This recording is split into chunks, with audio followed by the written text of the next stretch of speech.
السلام علیکم ورحمۃ اللہ وبرکاتہ، نحمده ونصلی علی رسوله الکریم، اما بعد فاعوذ باللہ من الشیطان الرجیم، بسم اللہ الرحمن الرحیم، رب اشرح لی صدری ویسر لی امری واحلل عقدۃ من لسانی یفقهوا قولی۔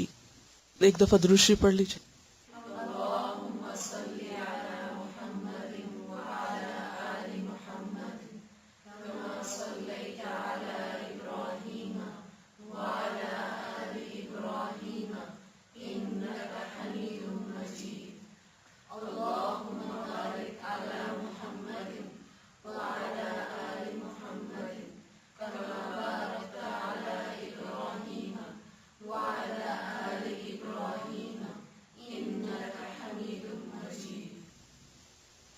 دعا پڑھیے۔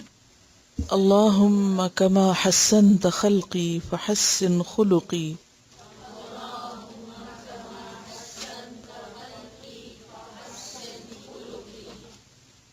یاد رکھیے کہ کسی بھی کام کے کرنے کے لیے ارادہ بہت ضروری ہے اور پختہ ارادہ ضروری ہے، اور جب کوئی چیز انسان کے ارادے میں بدل جاتی ہے تو انسان کو پھر اس کی تڑپ لگ جاتی ہے، اور پھر انسان اس کے لیے دوڑ دھوپ کرنے لگتا ہے، کوشش کرنے لگتا ہے، اور صرف کوشش پر ہی بس نہیں، دعاؤں کے ساتھ اللہ کا سہارا لیتا ہے اور خوب خوب دعائیں مانگتا ہے۔ اگر ہمیں واقعی اس بات کا احساس ہو جائے کہ حسن اخلاق، اچھا اخلاق میزان میں سب سے بھاری نیکی ہے، تو یقیناً ہم اس کے پیچھے دوڑیں گے، اور پھر اس کے لیے نہ صرف یہ کہ کوشش کریں گے بلکہ اللہ سے مانگیں گے بھی۔ چلیے اس کتاب میں لکھی آخری دعا کو ایک دفعہ پڑھتے ہیں۔ یہ دعا ایک طویل دعا کا ایک حصہ ہے۔ اگر آپ کی نظر الفاظ پر ہو تو آپ زیادہ بہتر طور پر یاد کریں گے۔ اس کتاب کے آخری صفحے پر ہے، نظر آ گئی سب کو؟ وَاهْدِنِي لِأَحْسَنِ الْأَخْلَاقِ، وَاهْدِنِي لِأَحْسَنِ الْأَخْلَاقِ، لا يهدي لأحسنها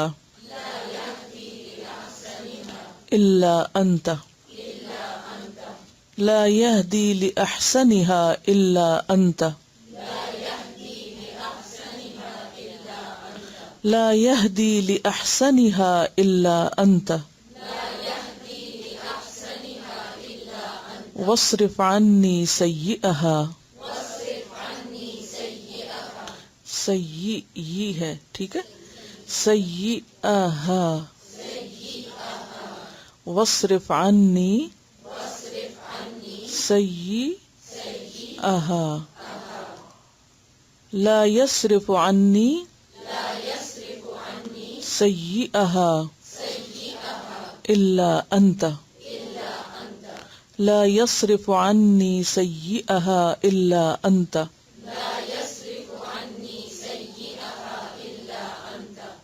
لا يصرف عني سيئها إلا أنت،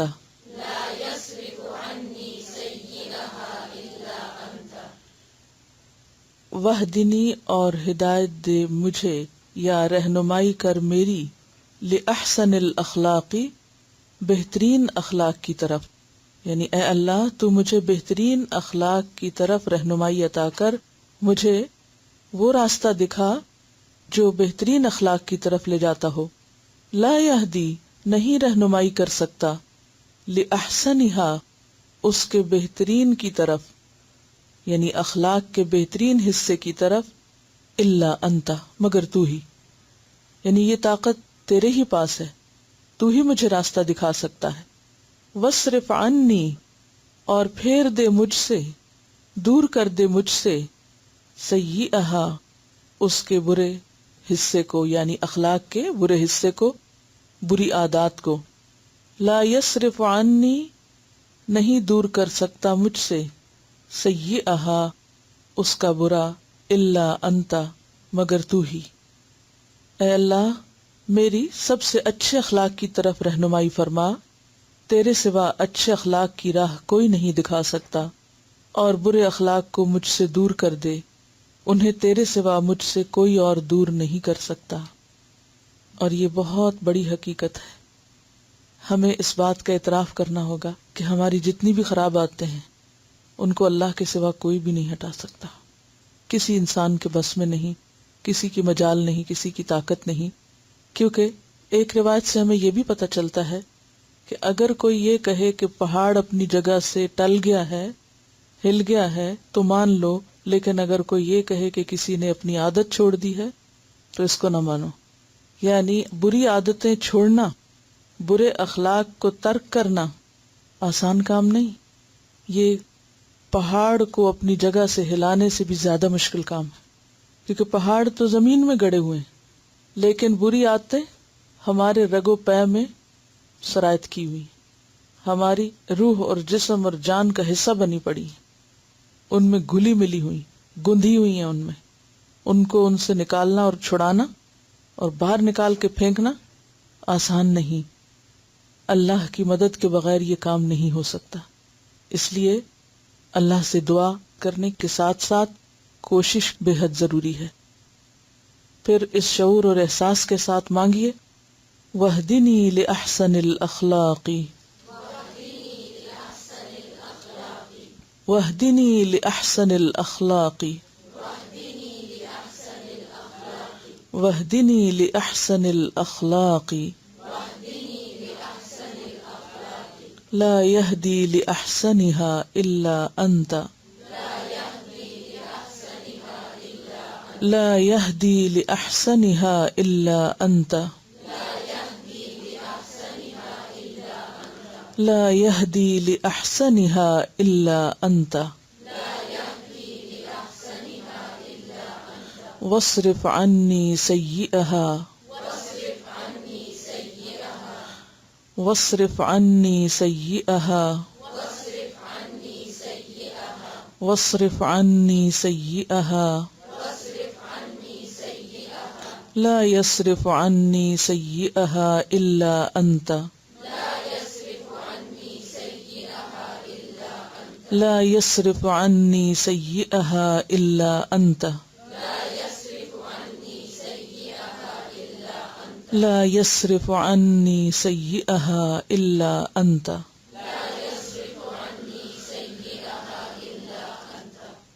آج ہم پڑھتے ہیں نیا سبق، الظلم، ظلم، انجسٹس. ظلم کا لفظ عربی میں کسی چیز کو اس کی جگہ سے ہٹا کر کسی دوسری جگہ رکھنے کا ہے، بے موقع رکھنا. ظلم کا معنی ہوتا ہے کسی بات کو، کسی چیز کو بے موقع رکھنا. ہر چیز کا ایک مقام ہے، ایک وقت ہے، ایک موقع ہے، ایک تقاضا ہے. اس کو اس سے ہٹا دینا اور کہیں اور رکھنا یہ ظلم ہے. اگر حق کے لیے استعمال ہو، مثلا یہ کہا جائے ظلم حقہ، تو معنی ہوتا ہے گھٹانا، کسی کو اس کا حق کم دینا. ظلم البعیر کا مطلب ہوتا ہے، بعیر کس کو کہتے ہیں؟ اونٹ کو. ظلم البعیر کا معنی کیا جاتا ہے بغیر کسی مرض اور علت کے اس کو ذبح کر دینا. یعنی گھر میں اچھا بھلا اونٹ تھا، بغیر کسی وجہ کے اس کو ذبح کر دیا، تو یہ کیا کیا اس نے؟ اونٹ پر ظلم کیا. اسی طرح ہر وہ کام جس کو وقت سے پہلے کیا جائے اس پہ ظلم کا اطلاق ہوتا ہے. ہر وہ کام جو وقت سے پہلے کیا جائے وہ کیا ہے؟ ظلم. اور اگر یہ لفظ ظلمہ پڑھا جائے تو اس کا معنی ہوتا ہے رات کا تاریک ہونا. رات کا تاریک ہونا، تاریک ہونے کا کیا معنی؟ اندھیرا ہونا. اسی لیے ہم اردو میں بھی ظلم کو اندھیر سے تعبیر کرتے ہیں، یہ تو بڑا اندھیر ہو گیا. تو ظلم میں اندھیرے اور تاریکی کا معنی بھی ہے. اسی لیے ظلام کہتے ہیں تاریکی کو اور ظلام کہتے ہیں بے انصافی کو.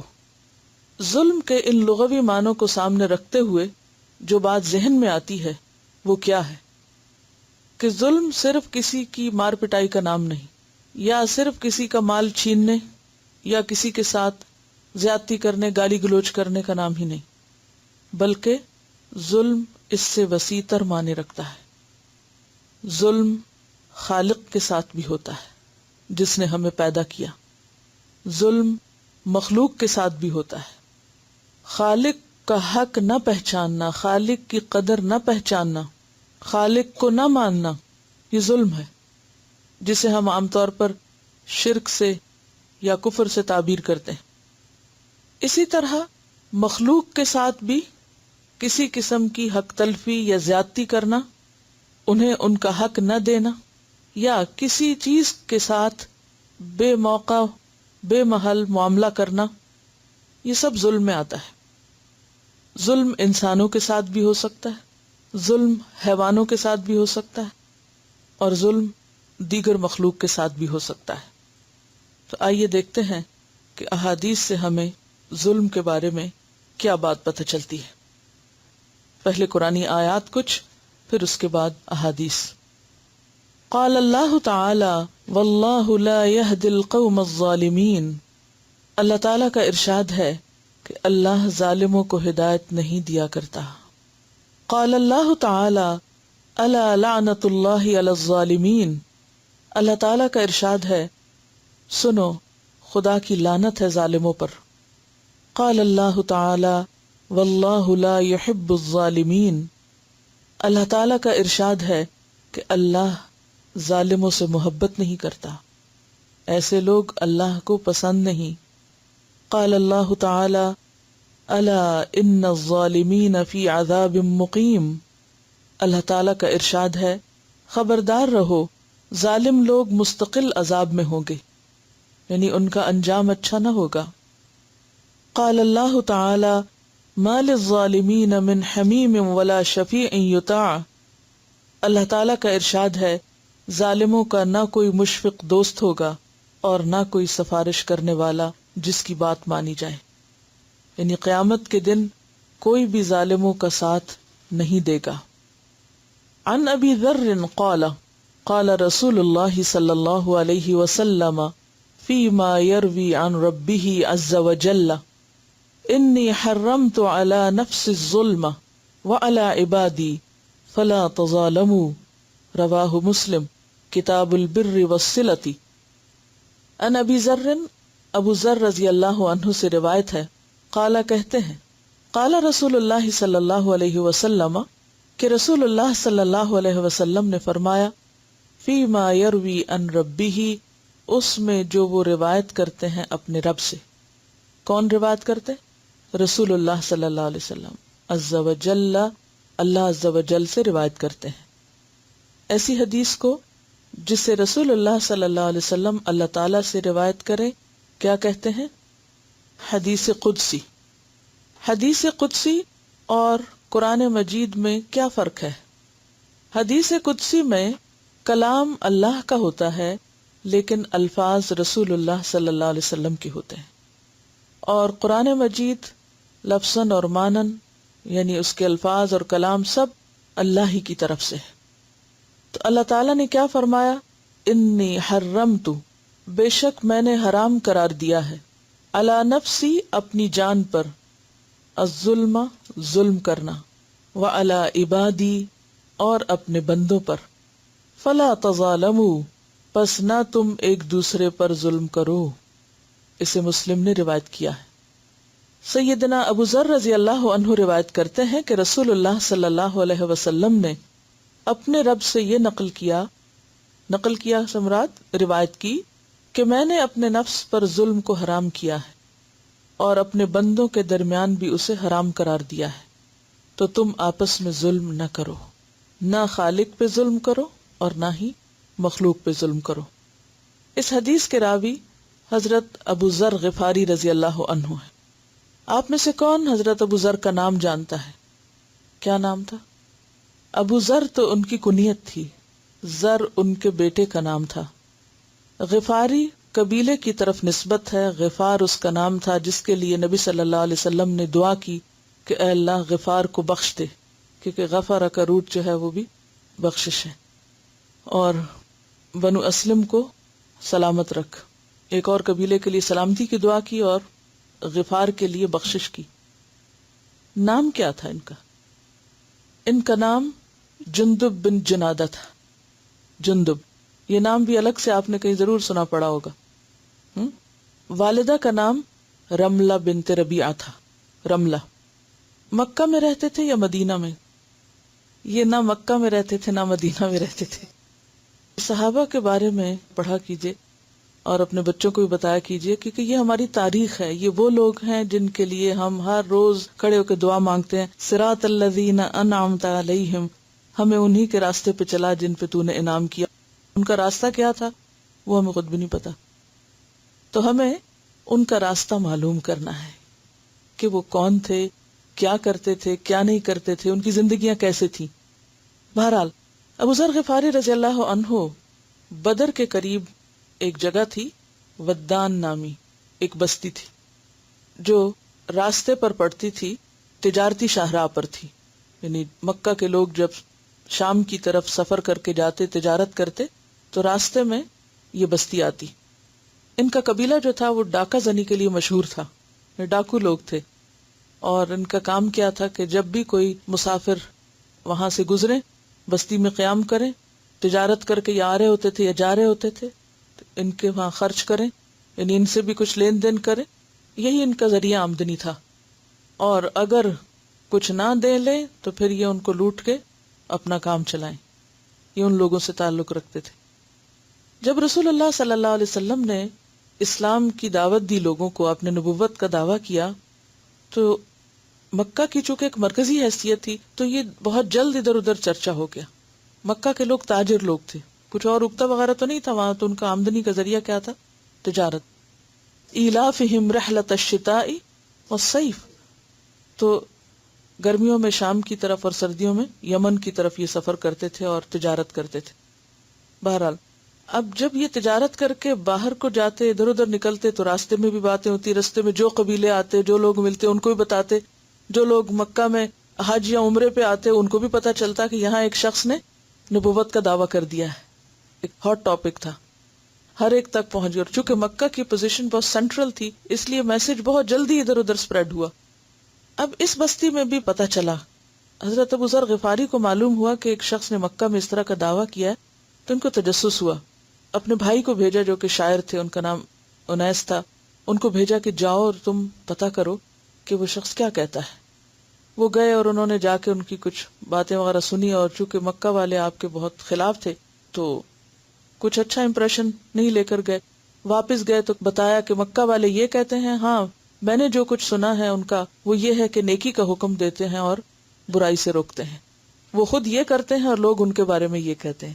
تو ان کی تسلی نہیں ہوئی، یہ خود سفر کر کے گئے. لیکن چونکہ ماحول آپ کے خلاف تھا تو کسی سے پوچھنا گوارا نہیں کیا یا پوچھا نہیں. اور مسجد حرام چونکہ ایک مرکزی جگہ تھی، وہیں پر کئی دن رہے. آخر حضرت علی نے ان کو دیکھا اور کہا کہ یہ کہاں سے آیا ہوا شخص اور کیوں آیا، اور روز یہی ہوتا ہے. تو ان کو اپنے ساتھ لے گئے گھر پہ، کھانا وانا کھلایا، پوچھا کہ تم یہاں کیوں آئے ہو. کہا کہ ایک شخص ہے جس نے یہاں نبوت کا دعویٰ کیا ہے، تو وہ کیا کہتا ہے ان کے بارے میں معلوم کرنے کے لیے آیا ہوں. ان کا کہ ان تک پہنچنا آسان نہیں، کیونکہ ان لوگوں کو اگر پتہ چل گیا کہ تم ان سے ملنے کے لیے آئے ہو تو تمہاری خیر نہیں. ہاں ایسا کرو، چپکے چپکے میرے پیچھے آؤ، اگر کہیں خطرہ ہوا تو ادھر ادھر ہو جانا، ورنہ جہاں میں جاؤں گا میرے پیچھے پیچھے آتے جانا، اور جہاں میں پہنچوں وہیں اللہ کے رسول صلی اللہ علیہ وسلم سے تم ملاقات کر سکو گے. بہرحال یہ چھپتے چھپاتے وہاں پر پہنچے اور دیکھتے ہی کہتے ہیں السلام علیکم یا رسول اللہ. یعنی دیکھتے ہی پہچان گئے کہ یہ اللہ کے رسول ہی ہیں اور یہ شخص جھوٹا شخص نہیں ہو سکتا، اور فوراً ہی اسلام قبول کیا. اور یہ 5ویں چھٹے مسلمان تھے، یعنی بہت ابتدائی دور میں. ابتدا میں حضرت ابوبکر، حضرت عبد الرحمن بن ابی عوف تک مسلمان ہوئے، اور اس کے بعد ایک طرح سے لوگ چھپے چھپے دل میں مسلمان تو تھے لیکن اظہار نہیں کرتے تھے. بہرحال انہوں نے اسلام قبول کیا اور واپس جانے لگے. چند دن آپ کے پاس رہے، چند بنیادی باتیں آپ نے سیکھی. تو آپ صلی اللہ علیہ وسلم نے ان کو ایک نصیحت کی کہ جاؤ، جو کچھ سیکھا ہے اپنے قبیلے کو سکھاؤ، اور ہاں مکہ والوں کو پتہ نہ چلے، ورنہ تمہاری شامت آ جائے گی. اور ایک بات یہ ہے کہ تم اس وقت تک اپنے قبیلے کے پاس ہی رہو جب تک کہ تمہیں یہ خبر نہ ملے کہ اللہ نے مجھے غلبہ عطا کیا ہے. تم وہیں رہنا، کیونکہ بہادر تو تھے، جس قبیلے سے تعلق رکھتے تھے تو وہ نڈر قسم کا قبیلہ تھا. کہا کہ کیوں نہ میں اپنے اسلام کا اظہار کر کے جاؤں. اعلان کیا اور ہوا وہی جو ہونا تھا. لوگوں نے اتنا مارا کہ ان کی جان کے لالے پڑ گئے. تو آخر کسی نے کہا تمہیں معلوم ہے کس قبیلے کا شخص ہے جہاں سے تم گزرتے ہو؟ تمہارا کوئی قافلہ سلامت نہیں گزرے گا اگر تم نے اس کو کچھ کیا. کہا جاتا ہے کہ حضرت عباس بیچ میں آئے تھے اور انہوں نے ان کو چھڑایا. بہرحال اپنے قبیلے میں واپس گئے. واپس جا کر انہوں نے اسلام کی تبلیغ شروع کی. ان کی والدہ بھی مسلمان ہو گئی, بھائی بھی مسلمان ہو گئے, اور ان کی کوششوں سے چند لوگوں کے سوا سارا قبیلہ مسلمان ہوا, اور نماز با جماعت کا بھی وہاں اہتمام شروع ہوا, اور غزوہ خندق تک یہ اپنے قبیلے میں ہی رہے. اس کے بعد نبی صلی اللہ علیہ وسلم کو جب اللہ تعالیٰ نے قوت دی تو یہ مدینہ چلے گئے, اور اس وقت ان کے باقی سارے قبیلے نے اسلام قبول کر لیا. مدینہ جانے کے بعد انہوں نے دن رات اپنے سیکھنے میں صرف کیے, بہت کچھ سیکھا. اسی لیے آپ دیکھیں گے کہ یہ ان صحابہ میں سے ہیں جن کی احادیث کافی تعداد میں روایت ہوئی ہے. ان کی ایک خاص خصوصیت یہ تھی کہ انہیں دنیا کی دولت اور دنیا کے مال سے کوئی دلچسپی نہ تھی, اور آپ صلی اللہ علیہ وسلم کے زمانے میں تو بہرحال سیکھنے سکھانے میں مشغول رہے, لیکن جب آپ کی وفات ہوئی تو مدینہ میں ان کا دل نہیں لگتا تھا. شام کی طرف سفر کر گئے. وہاں پر امیر معاویہ رضی اللہ تعالیٰ عنہ کی حکومت تھی. ان کے ساتھ ان کے کچھ اختلافات ہوئے, اور یہ دیکھتے تھے کہ لوگوں کے اندر دین سے زیادہ دنیا کی دلچسپی بڑھتی چلی جا رہی ہے, تو ان کی بنتی نہیں تھی کسی سے. حضرت عثمان رضی اللہ تعالیٰ عنہ نے ان کو واپس مدینہ بلایا. جب مدینہ آئے تو دیکھا کہ وہاں بھی وہ دن نہیں ہے, وہ منظر نہیں ہے جو اللہ کے رسول صلی اللہ علیہ وسلم کے زمانے میں تھا. لوگوں پر کھلم کھلا تنقید کرتے تھے کہ تم لوگ دنیا کی محبت میں مبتلا ہو گئے ہو. جب حضرت عثمان نے دیکھا کہ لوگ ان کی وجہ سے پریشان ہوتے ہیں اور یہ لوگوں کی وجہ سے پریشان ہوتے ہیں, تو ان کو مشورہ دیا کہ آپ ربضہ نام کی ایک بستی میں چلے جائیں. یہ اور ان کی ایک بیٹی جن کا نام لیلا تھا, بیوی اور بیٹی کے ساتھ یہ مدینہ سے باہر ایک گاؤں میں زندگی بسر کرنے لگے کہ میں دنیا کے فتنوں میں نہیں رہ سکتا. اللہ تعالیٰ نے ہر ایک کی طبیعت بنائی ہے اور ہر ایک کا مزاج الگ ہے. بہرحال وہیں رہتے, اپنی عبادت کرتے اور اللہ اللہ کرتے. ہوا یہ کہ عبداللہ بن مسعود ایک قافلے کے ساتھ گزر رہے تھے, تو راستے میں پتہ چلا کہ ان پر نزع کا عالم ہے, وفات کے قریب ہیں. ان کے سامنے ہی فوت ہوئے. انہوں نے نماز جنازہ پڑھائی اور دفن کیا وہیں پر, اور دفن کرنے کے بعد ان کی بیوی اور بیٹی کو واپس مدینہ لے آئے. اور پھر جب تک وہ زندہ رہیں, حضرت عثمان رضی اللہ تعالیٰ عنہ اور بعد میں جو بھی خلیفہ تھے انہوں نے ان کو لک آفٹر کیا. ایک دفعہ کہا جاتا ہے کہ ان کے گھر پہ کوئی گیا تو دیکھا کہ کوئی سامان نہیں ہے. چاروں طرف دیکھا اور کہا کہ سامان نہیں ہے تمہارا. کہا وہ دوسرے گھر بھیج دیا ہے, سامان دوسرے گھر بھیج دیا ہے. وہ شخص پھر نہیں سمجھا, کہا نہیں کچھ تو یہاں بھی ہونا چاہیے تھا. کہا کہ وہ گھر کا مالک ہمیں یہاں رہنے نہیں دے گا, یہاں کس لیے رکھنا ہے. کتنی گہری بات تھی. نبی صلی اللہ علیہ وسلم ان سے بے حد محبت کرتے تھے. جب آپ مرض الموت میں تھے, یعنی نبی صلی اللہ علیہ وسلم کی وفات سے پہلے, آپ نے ان کو خاص طور پہ بلوایا, ان کا ہاتھ پکڑا اور اپنے جسم سے لگایا. انہیں خلیل رسول کہا جاتا ہے, یعنی آپ کے گہرے دوست. جب تک زندہ رہے کچھ نہیں رکھا اپنے پاس, اور ساری فکر آخرت ہی کی, اور بالآخر اپنے آخری ٹھکانے پہ جا پہنچے. انہیں مسیح الاسلام بھی کہا جاتا ہے. ان کے بے حد زہد, تقوی اور دنیا سے بے رغبتی کی وجہ سے. مال و متاع میں سے تو کچھ نہیں چھوڑا, ہاں جو چھوڑا وہ علم کا ورثہ تھا جس سے آج بھی ہم مستفید ہو رہے ہیں. یہ ہیں ابو ذر رضی اللہ تعالی عنہ. انہوں نے روایت کی رسول اللہ صلی اللہ علیہ وسلم سے, اور رسول اللہ صلی اللہ علیہ وسلم اللہ تعالیٰ سے روایت کرتے ہیں کہ اے میرے بندو, میں نے اپنے اوپر ظلم کو حرام کر رکھا ہے. یعنی اللہ تعالیٰ کسی پر ظلم نہیں کرتا. لیس بظلام للعبید. تو تم بھی آپس میں ایک دوسرے پر ظلم نہ کرو, ایک دوسرے کے ساتھ زیادتی نہ کرو. کیا ہے ظلم؟ وضع الشیء فی غیر محلہ, کسی چیز کو اس کی اصل جگہ سے ہٹا دینا, بے موقع رکھنا, اپنی حد سے تجاوز کرنا, اپنی حد سے آگے بڑھنا, اپنے حق سے زیادہ طلب کرنا. کیا ہے ظلم؟ اپنے حق سے زیادہ لینا, زیادہ مانگنا, اپنے فائدے کے لیے دوسرے کا نقصان کرنا. اللہ تعالیٰ نے اس کائنات کو ظلم پہ نہیں عدل پہ قائم کیا ہے. یہ دنیا یعنی یہ پوری کائنات کس پہ قائم ہے؟ عدل پہ، انصاف پر. ہر چیز اپنے دائرہ کار میں کام کر رہی ہے، ہر چیز اپنے دائرہ کار میں کام کر رہی ہے. کلن فی فلک یسبحون، کوئی چیز اپنے دائرے سے باہر نہیں نکلتی. مثلاً ستاروں سیاروں کو دیکھیں، سورج کو دیکھیں، چاند کو دیکھیں، سب کیا کر رہے ہیں؟ اپنی باؤنڈری کے اندر کام کر رہے ہیں، اسی لیے ان میں ٹکراؤ نہیں ہوتا. اگر وہ اپنی باؤنڈری، اپنا راستہ، اپنی لین چھوڑ دیں تو کیا ہوگا؟ کیا یہ سب کچھ باقی رہ سکتا ہے؟ نہیں. ٹکراؤ، اور ٹکراؤ کے نتیجے میں فساد اور ہر چیز کا خاتمہ، امن درہم برہم ہو جائے گا. لیکن افسوس یہ کہ جن انسانوں کے لیے یہ سب کچھ بنا ہے وہ یہ سب بھول گئے. آج اگر ہم اپنے آپ کو دیکھیں تو ہم میں سے کتنے لوگ اپنے دائرے میں رہ کے اپنی ذمہ داری پوری کرنے والے ہیں اور اپنے دائرے سے نکل کر دوسروں کے دائرے میں قدم نہیں رکھتے. اکثر لوگ اپنے فرائض بھول جاتے ہیں. ان کی کیا ذمہ داری ہے، ان کا کیا کام ہے، ان کو کیا کرنا چاہیے، یہ انہیں یاد نہیں ہوتا. اور کیا کرنے لگتے ہیں؟ دوسروں کے کاموں میں مداخلت، دوسروں کی دنیا میں انٹرفیرنس، دوسروں پر زیادتی، دوسروں کا حق مارنا. یہ دو مختلف رویے ہیں. ایک رویہ کیا ہے جو عدل پر مبنی ہے، اپنا حق پہچانے اور اپنی حدود کے اندر رہے، ایک ڈسپلن اختیار کرے. اور دوسرا کیا ہے کہ اپنا کام بھول کے، اپنا فرض بھول کے، اپنا حق لے کے پھر دوسروں کا حق چھیننے کی کوشش کرے، دوسروں کی زندگی میں مداخلت کرے. اگر دیکھا جائے تو بہت سی بے چینی، بے سکونی، بد نظمی، خرابی اسی وجہ سے ہوتی ہے، کیونکہ اللہ نے ہر ایک کو اس کا ایک حق اور ایک مقام دیا ہے.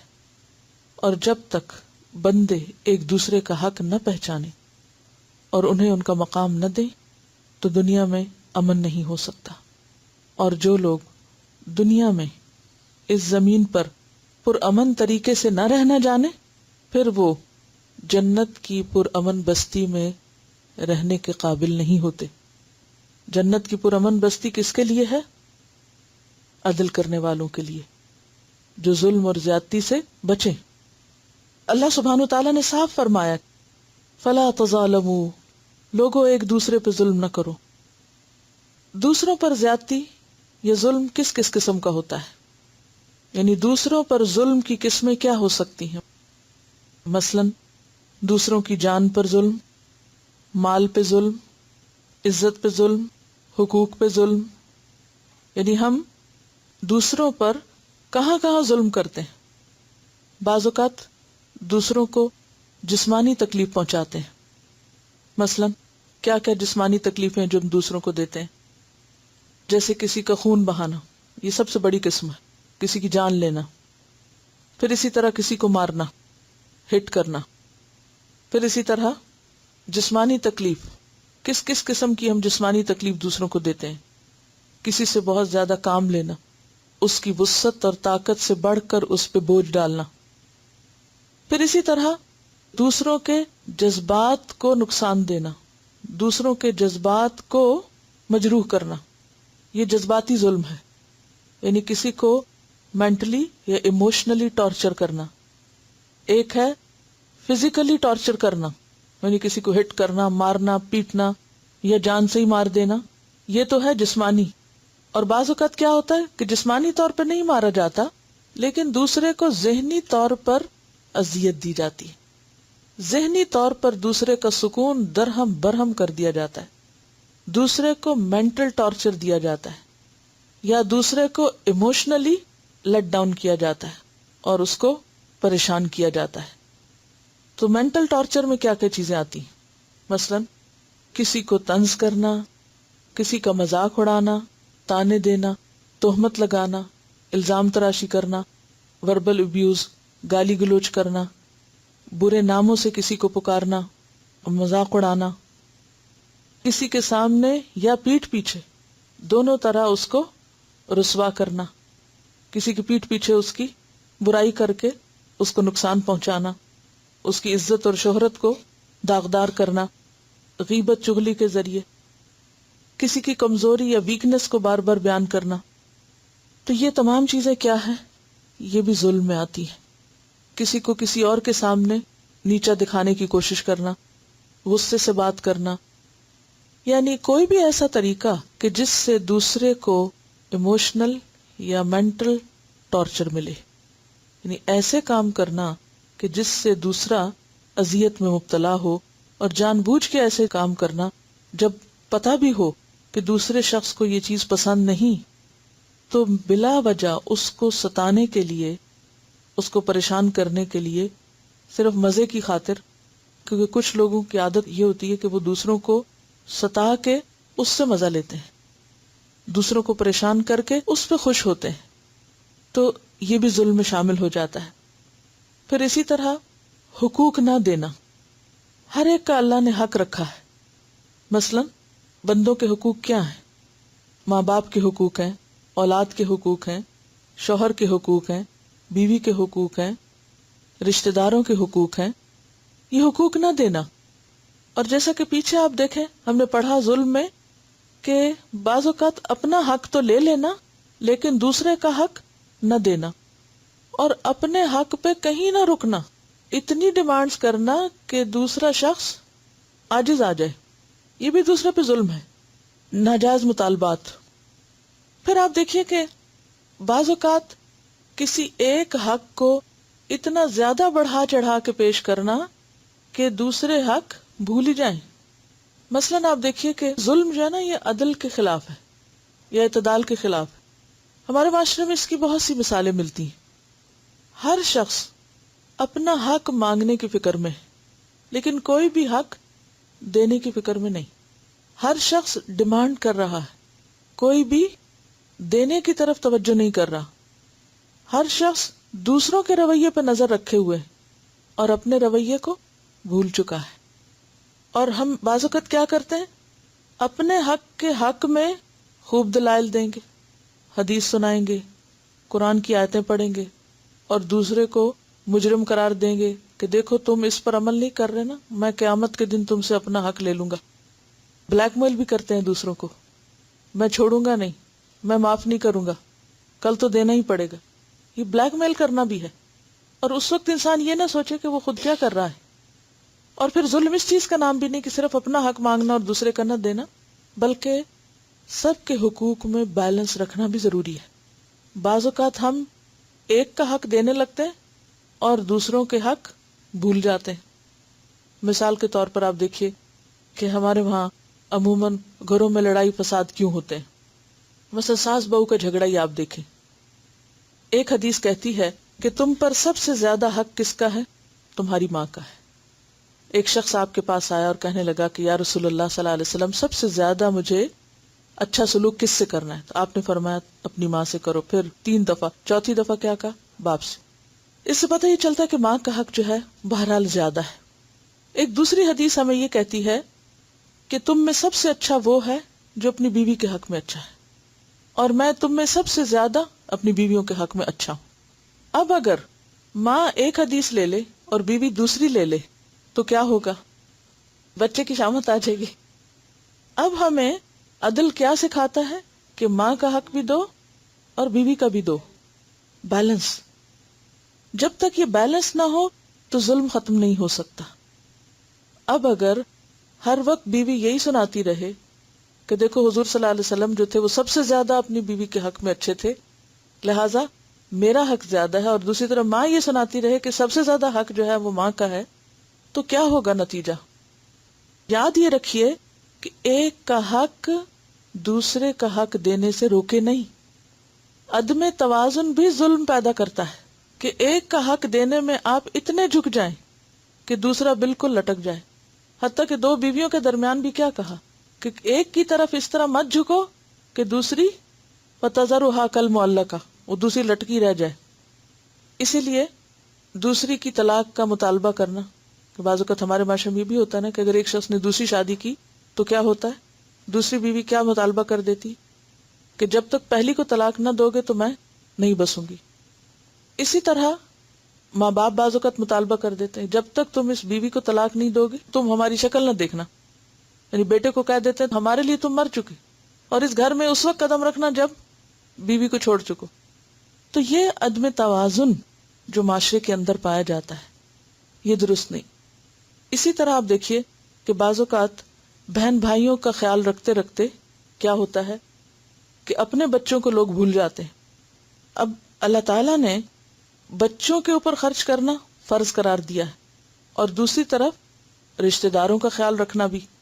کہیں بھی قرآن پاک میں الگ سے بہن بھائیوں کا نام لے کے حق دینے کا ذکر نہیں آیا. بہن بھائیوں کو کس کیٹیگری میں شامل کیا گیا؟ ذوی القربہ، جس طرح باقی خالہ ماموں چچا پھپھی دیگر رشتہ دار اسی طرح بہن بھائی. تو اس میں جو نقطہ میں سمجھانا چاہ رہی ہوں وہ کیا ہے کہ ہمارے معاشرے میں ظلم کی جو قسمیں پائی جاتی ہیں کہ بعض اوقات ایک فریق ایک بندے کا حق اتنا زیادہ یاد کراتا ہے کہ اس کے نتیجے میں دوسرے کا حق ختم ہو جائے. یہاں ظلم کی کیفیت پیدا ہو جاتی ہے. بہن بھائیوں کا خیال رکھنا، رشتہ داروں کا خیال رکھنا، باقی لوگوں کا خیال رکھنا ضروری ہے، لیکن اس کے ساتھ ساتھ جو اور فرائض ہیں ان کی طرف توجہ دینا بھی ضروری ہے. یعنی اس کے ساتھ ساتھ بہن بھائیوں کے اپنے بچوں کا خیال رکھنا بھی ضروری.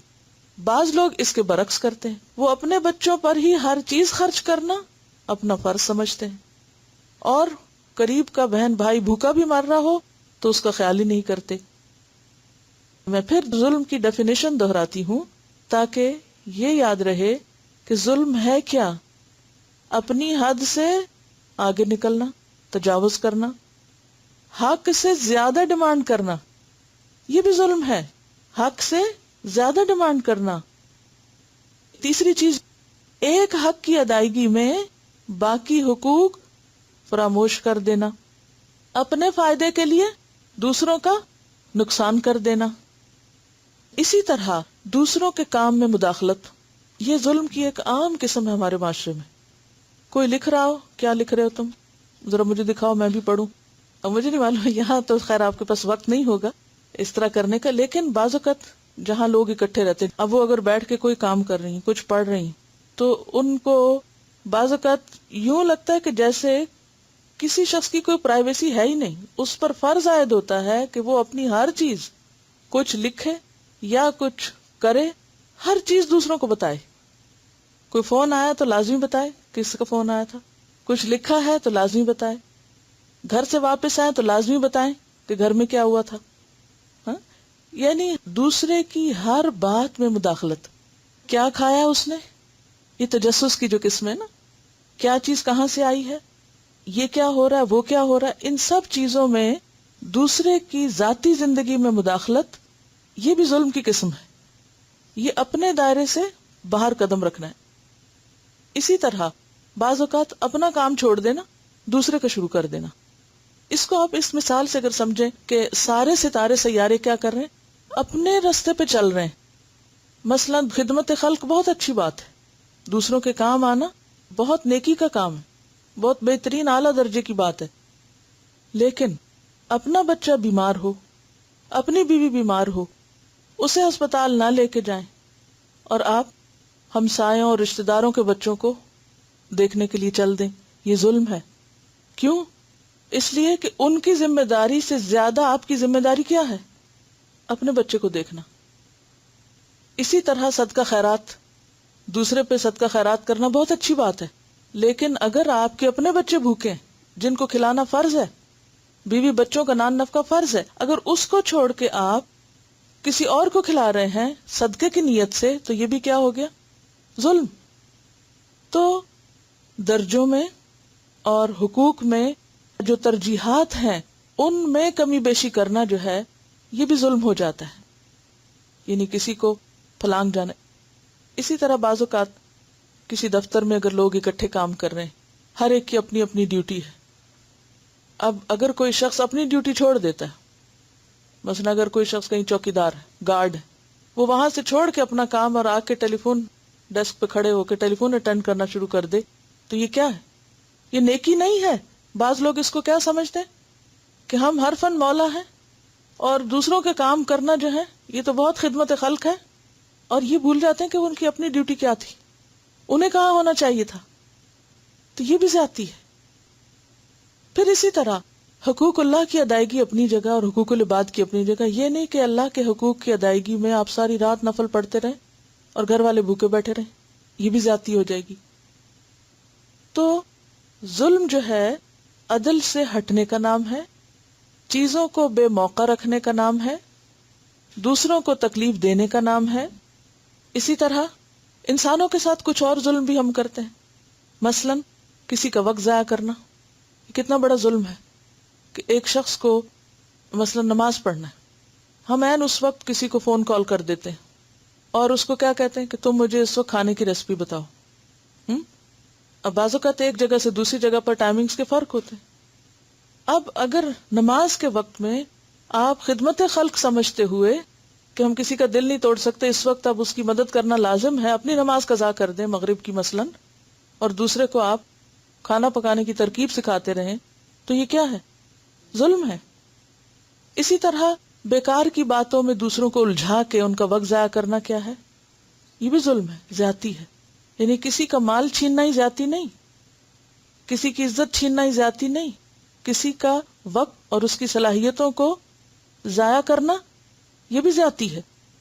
پھر اسی طرح اس میں کیا ہوتا ہے، یعنی کہ دوسروں کا وقت ضائع کرنے کی کئی ایک قسمیں آپ دیکھ سکتے ہیں. مثلا آپ کیا سمجھتے ہیں کہ آپ کا وقت کب ضائع ہوتا ہے؟